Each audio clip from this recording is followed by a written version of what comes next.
Now it's just under 3 hours to go until England get their World Cup campaign underway against Iran in Doha. And we can cross live to the stadium now, join our chief reporter, Kaveh Solhelkol and Rob Dorsett. There's been an update with the news regarding the armband situation. What can you tell us? Yes, Rob, we're literally outside the Khalifa International Stadium waiting for England to kick off in less than 3 hours' time, and as has been the case with the vast majority of this World Cup, we're talking about politics instead of football. Politics connected with football though, and the situation is that England and 9 other European nations had been adamant throughout this build-up to the tournament that they would wear, in defiance of FIFA rules, you have to say, a OneLove armband with a heart on it and a rainbow colours within that heart. It was supposed to be a show of solidarity for the LGBTQ plus community, a message of anti-discrimination, but it is against FIFA rules on what kit you're allowed to wear. In the last 48 hours, it became clear that FIFA weren't happy with this and they were prepared to go nuclear, and they made it clear to the FA, the English FA and the FA of Wales and the other European nations that there would be sporting sanctions if any captain walked out onto the pitch wearing that armband. Potentially a yellow card for Harry Kane, for Gareth Bale, for whoever. And faced with that threat, the facts of the matter are those 9 nations have backed down. They will not be wearing the OneLove armband, but there is some form of compromise, Kaveh. Look, it is an extraordinary climb down by the Football Association. They're going to get criticised a lot for it, and to be fair, I think they deserve a lot of that criticism. Okay, Harry Kane would have got a yellow card. So what? Surely he should have just taken that yellow card on the chin, because then the focus would have been on FIFA, because FIFA would have had to justify showing Harry Kane, one of the best players in the world, one of the faces of this tournament, the holder of the golden boot from the last World Cup, that they had shown him a yellow card before the tournament for England had even kicked off, because he's wearing an armband. It's not even a rainbow armband. It's got a heart in it. It says OneLove, and it's got the colours of the rainbow in that heart. FIFA so offended by a statement supporting LGBTQ plus rights that they're going to this length to stop Harry Kane and the captains of 6 other countries from wearing this armband. Personally, it's not for me to say on here what my personal opinion is. I think the FA have made the wrong call and they're going to get a lot of criticism. Bear in mind, all along, the FA have said, come what may, Harry Kane is going to wear this OneLove armband. We've asked them repeatedly, what if the FA are fined? The FA have said, no problem, we'll take the fine on the chin. We asked them, every game, you're going to keep wearing the armband and keep getting fined? They said, yes, we are going to stick to our beliefs. That's what we're going to do. But then we had this situation yesterday at a meeting, a FIFA meeting, and FIFA raised the prospect and said, okay, if you wear it, you're going to get a yellow card. And straight away, the FA have backed down and said we're not willing for Harry Kane to take a yellow card. I find it extraordinary. They're going to get criticised. A lot of people will say they deserve all the criticism they're going to get. I absolutely agree they will be criticised, and you've got to have an awful lot of sympathy for the LGBTQ plus community. Remember, all of those supporters that are members of the England Supporters Club told us on Sky Sports News they didn't feel safe to come out here to follow their team at Qatar at the World Cup because same-sex relationships are illegal in this country. Criminalised in this country. And so I understand that, but I think you have to put yourself in the shoes of the English FA here on the eve of a World Cup, and they were faced with an invidious, impossible situation. When they made it clear that they would take the hit from FIFA for wearing that OneLove armband, when they'd been in negotiations with FIFA for several months to try and reach a compromise, to say to FIFA how important this was, for the England team in particular, but for the FA more generally, they said they would take any sanction that came their way. They expected it to be a financial sanction. The sanction is a sporting sanction now, and they've backed down, and they will be criticised for that. That's absolutely right. But just imagine a scenario where Harry Kane is booked before he even goes out onto the pitch for wearing that OneLove armband. He then makes a bit of a rash challenge in the first half, and gets another booking, and he's sent off. England's captain sent off in the opening game of the World Cup. what would happen in the second game when he wanted to wear the OneLove armband? Would he face a second yellow card and then be suspended for the third game? I understand the point you're making. It's a nuclear option that FIFA went with. The FA have always said, come what may, we will wear the armband. It's the least they could do. FIFA's so offended by the rainbow colours that they're going to go to this length to stop captains wearing it. Are the Qataris so offended by the rainbow colours?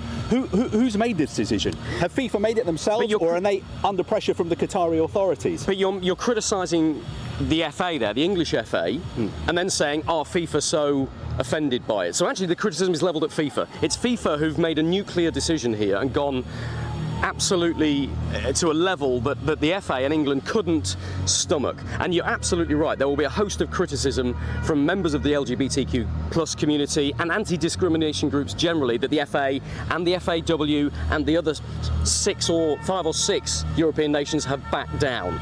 But surely the criticism has to be levelled at FIFA for taking this stance in the first place. The FAs have been trying to talk to them about this for months, and here we are, less than 3 hours before England kick off, and that's when FIFA delivered the bombshell, when it's too late for any of the FAs to react. I think the FA don't come out of this well at all. I agree with you that the main people we should be talking about, not just the FA, are the Qatari authorities and FIFA. They are the ones to blame. I think the FA will get a lot of criticism, but let's not forget about criticising the Qatari authorities and also criticising FIFA.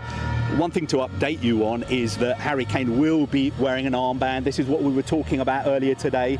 We were floating this idea last night as well. A compromise agreement has been reached. The FIFA have their own set of armbands that captains can wear, and the armband for the quarter-final stage had a message on it saying no discrimination. And FIFA have just announced that Harry Kane can actually wear that no discrimination armband at today's game. So that is what we expect him to do. It won't be the OneLove armband, it'll be an official FIFA sanctioned armband that says no discrimination. It's no compromises, and let's be honest, England aren't wearing the OneLove armband. It was either wear it or don't wear it, and they've fudged it. There's a fudged situation here involving FIFA and the European FAs who got involved in this. But look, let's hand back to the studio, because I think you've got a guest who will be able to reflect exactly the feelings of the LGBTQ plus community on this matter. Come back to us afterwards, Rob, and maybe we'll talk about a bit of football. Yeah, thank you very much, both of you. Passionate debate there. Let's get more reactions, shall we? As Rob was saying, Carl Fearn, who is the co-chair of Arsenal's Gay Gooners, joins us right now. Thanks very much for speaking to us. OK, what's your reaction to this? I'm not surprised. I'm angry. Our members could see this coming. This has been driven, personally, I think it's been driven by the Qatari authorities. They're putting pressure on FIFA. We saw that with the alcohol ban, on Friday. They're pulling the strings. It just reflects badly on everybody that's involved with this organisation, from Qatar to FIFA and the FA, for not clearing up this matter sooner, rather than leaving it to 3 hours before kickoff that we hear there's a ban, and then it's another distraction. FIFA keeps scoring own goals on this. They really do. They make it easy for people like us to be very critical, get the airtime. So, yeah, the anger is palpable. But one thing I think we should make clear is groups like ours, we certainly don't want to put pressure on the players. It's not fair. So, for Harry Kane, even though I'm an Arsenal fan, he's captain of England, but for that pressure on Harry Kane at this stage, it shouldn't be there, and they should just go out there and focus on the game, the players, I mean. Yeah, well, which for an Arsenal fan, well played. OK, because inevitably the FA will come in for criticism, but is that fair? Because it was a joint statement, England, Wales, Belgium, Holland, Germany, Switzerland and Denmark. To be fair to the FA, they have tried to get an answer to this from September. They made it clear way back then. So you're pointing the finger at blame here at FIFA, are you? I'm pointing various fingers, to be honest. It should have been sorted out a lot sooner. I mean, back in the summer, there was discussion about how do we get something on the kit, for example, that is part of the kit, an official part of the kit, and turning the crests rainbow colours and making that an official part of the kit would have worked better than an armband. And plus, you'd have every player wearing that. The USA team tried at their training facilities to do that, to incorporate the colours. So there's a lot of blame everywhere from all these associations that sometimes do pay us lip service. As you can tell, I'm really quite angry about it. We had a protest outside the Qatari embassy, and some people saying too little, too late. We've got to amplify the voices, and that people like FIFA and the IOC, for example, they've got to stop putting tournaments in countries where people like us are criminalised. It's just wrong. Yeah, but what I heard you say, Carl, is actually FIFA opened themselves up to get people to have a go at them. So I wonder, as far as the campaign is concerned, which is what this is all about, actually, has this raised the profile even more? I absolutely agree. I mean, as I say, it's an own goal by FIFA. They keep talking to the Qataris influencing them, and FIFA keeps sticking their heads in the sands of Qatar. It's a favourite expression of mine. They hope it all blows over, but this sort of thing is just going to amplify it. And you're going to see constant campaigning and criticism all during this World Cup. I wonder what your thoughts are for Gianni Infantino as well, especially after his, I don't know what to call it, monologue on Saturday, when he was feeling many things, one of which was he felt gay. And where does that sit with the message that's been sent out today? It was perfect for me. I started a protest in the Qatar embassy just as he'd said that speech. So it gave me the great opportunity. There's a couple of things here. One is, it's not just about the LGBT side. It's about the migrant workers. It's about the lack of women's rights, etc. And I just challenged Infantino to spend a day in the heat of Qatar working with migrant workers on a building site to truly feel how it is to be in their shoes. Also, go spend a day with an LGBT person in Qatar who lives in fear every single day. You know, for him to say those comments that he did was bizarre. But again, another own goal by FIFA. So part of me says, keep them coming, because it's helping our cause. OK, where does the cause go from here?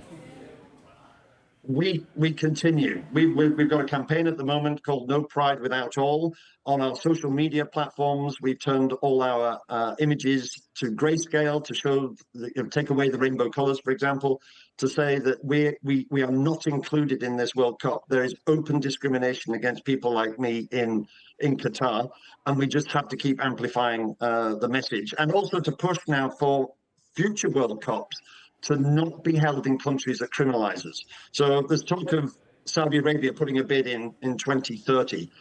You can be sure that there'll be a lot of opposition to that, and that will certainly be a very loud campaign. Carl, thank you very much for speaking to us. You're welcome. Now, let's bring you a joint statement from the 7 European nations who had signed up to the OneLove campaign, which included England and Wales. It confirms the armbands will no longer be worn.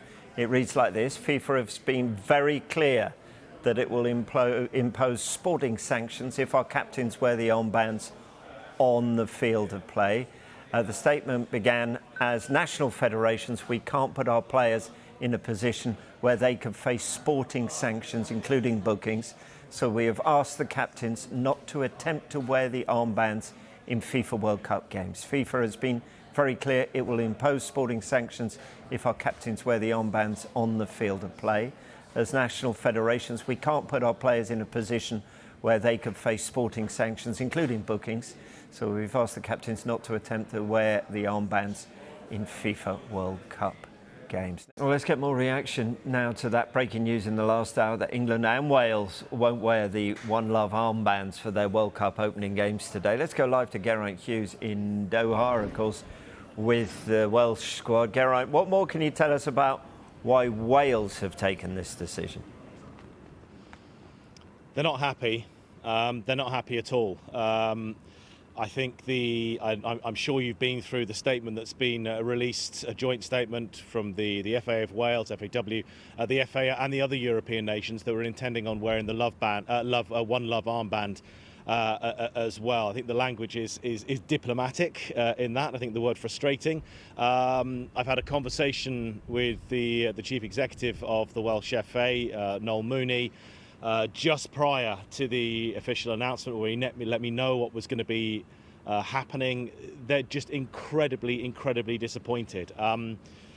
For Wales, this was not just sort of aligning themselves with a number of other football associations, but part of their cultural identity and trying to grow football to be inclusive. They've worked very much as an association to make it more inclusive when it comes to gender-based, in terms of men's and women's football, the growth there with girls and boys football as well, but also the realisation that the LGBTQ plus community love football. They love coming to watch the men's and women's senior teams as well, and they want them to be part of the Red Wall. The Rainbow Wall are not here in Qatar because they're too scared to come, and they don't want to come because they don't want to be part of what they see as a sports washing event. So the Welsh FA, the whole point of it doing this gesture with the players was to be in solidarity with that community, to really show them, it wasn't talk, that they cared about them. And from the conversations I've had with senior executives over a number of weeks and months, and with some of the players, when it comes to footballers, you can often with campaigns like this is that they're not 100% aware of what's going on. Certainly within the Welsh camp, there are players in that camp who are incredibly socially aware and that wanted the captain to be wearing the armband. We're in the beliefs that Wales, as a small nation on the world stage, the global stage, for the first time in 64 years, with all that they want to do, it was an apt and appropriate thing for them to do. So I'm not going to go into exactly the full details of the conversation I had with the Welsh FA chief executive, but they feel like they've been put into a little bit of a corner here, that it was a fait accompli. I don't think the timing helps. I think the statement from all the FAs makes it clear is that, let's not forget, the UEFA working group on Qatar wrote to FIFA back in September. There was a meeting in Zurich in October with the UEFA working group, where they once again went back to FIFA saying, come on, where's your response to our questions? That hasn't happened. And then literally, what was it, a day or so ago, we get a list of a menu of armbands that players, the captains could wear. It strikes as well with the decision about the alcohol ban around the stadium as well, all happening at such a last moment. I think it's very, very difficult. I always try in my reporting to try and give all sides of the story, but it's very difficult not to see this as a very, very canny political move by FIFA, where they've timed it to perfection as far as they're concerned, as far as their optics are concerned as well. But all I can tell you from the Welsh FA's point of view is that they're really, really disappointed that they are not able to wear the OneLove armband, and I think there's a feeling that they do not want to let down a significant proportion, a significant chunk of their supporter group, and they're being forced to do that today. All right, thank you very much indeed.